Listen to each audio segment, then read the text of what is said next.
কোটা আন্দোলনকারীদের complete shutdown, আর তার ফলাফল আজকে এই অবস্থা। সমস্ত দাবি মেনে নেওয়ার পরেও তাদের আর সেই শাটডাউন শেষ হয় না। কি কারণে আমি বুঝি না।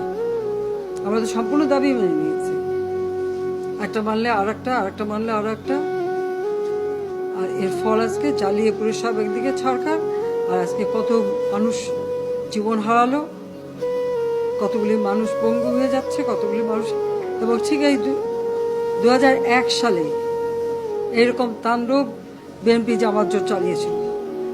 আওয়ামী লীগের প্রায় 21,000 নেতা কর্মী হত্যা করে, কত মানুষ গুলি খেয়ে তাদের ঘর বাড়ি হাত পা কেটে দেওয়া, চোখ তুলে দেওয়া, মেয়েদের রেপ করা, এই তাণ্ডব ছিল।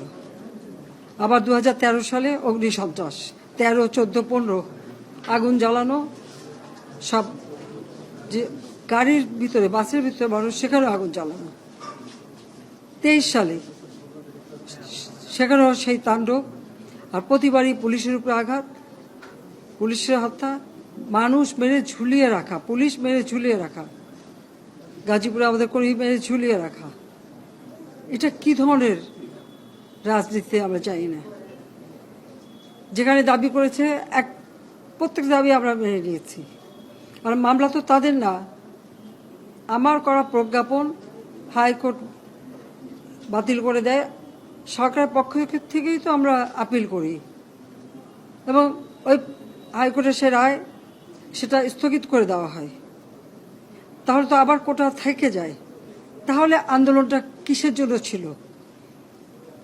একেবারে শাটডাউন করে সবাইকে তারপরে মারা।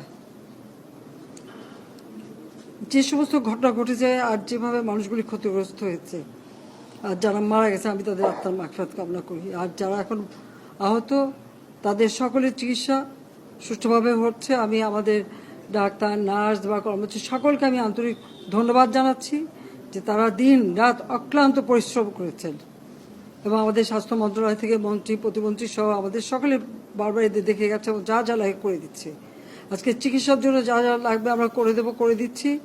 আর যারা পা হারিয়েছে বা হাত হারিয়েছে, আমরা কৃত্রিম পায়ের ব্যবস্থা করে দেব, যাতে তারা আবার সুস্থ মানুষের মতো চলতে পারে, নিজের কাজ করতে পারে। এবং এর মধ্যে একজন আবার প্রতিবন্ধীও, কাজে তার মা